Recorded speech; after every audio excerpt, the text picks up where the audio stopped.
ព្រឹកនេះព្រះអាទិត្យបើកពន្លឺចាងចាយរស្មីតែម្ដងចំណែកអាកាសធាតុក៏ល្អបរិសុទ្ធថ្ងៃនេះកូនមិនបានទៅសាលារៀនទេដោយសារតែអ្នកគ្រូបន្ទប់ថ្នាក់គាត់មានកិច្ចរវល់សំខាន់ដូច្នេះហើយក៏នាំកូនដើរមើលជុំវិញផ្ទះមើលតើមានផ្លែឈើអីខ្លះដែលទុំសម្រាប់ញ៉ាំក្នុងថ្ងៃនេះទៀបបារាំងនេះគឺជាទៀបរបស់ប៉ាអ្នកដាំហើយទៀបនេះគឺផ្ដល់ផលឲ្យយើងបាន2ឆ្នាំហើយប៉ុន្តែផ្លែអត់សូវធំទេផ្លែតូចល្មមសម្រាប់តែពេលយើងញ៉ាំតែម្ដងគឺសម្រាប់តែម្នាក់នឹងឯង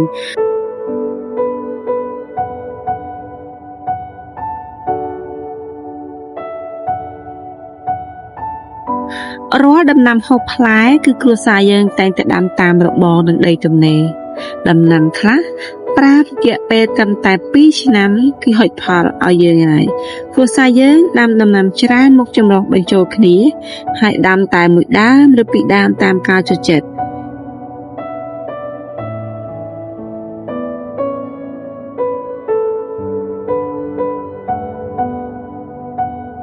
ចំណែកឯទៀបមួយដើមនេះយើងដាំត្រឹមតែរយៈពេល7ទៅ8ខែគឺទទួលបានផលហើយដើមនេះក៏បានផ្លែ2ដងរួចមកហើយព្រោះឯដើមនេះមានរយៈពេល2ឆ្នាំហើយប៉ុន្តែឆ្នាំនេះក៏ផ្លែបានប្រហែលជា5ផ្លែតែប៉ុណ្ណោះប៉ុន្តែផ្លែគឺធំណាស់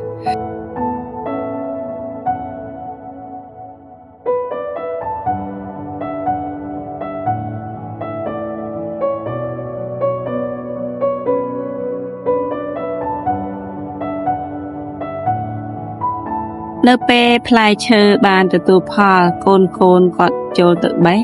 ទឹកមុខគាត់ពិតជាសប្បាយរីករាយណាស់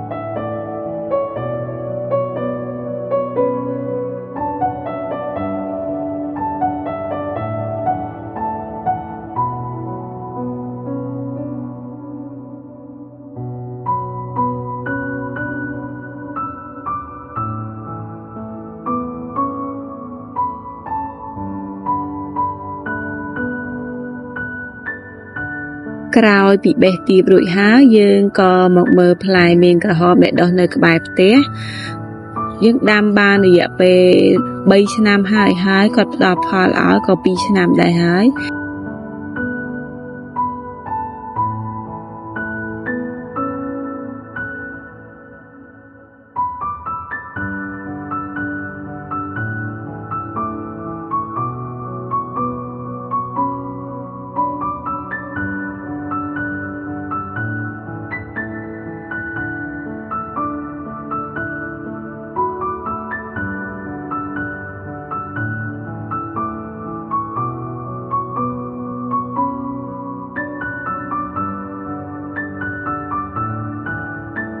សូមអរគុណសម្រាប់ការទស្សនាវីដេអូមួយនេះសូមកុំភ្លេចជួយចុច Like Subscribe ដើម្បីទទួលបានវីដេអូថ្មីៗបន្តទៀត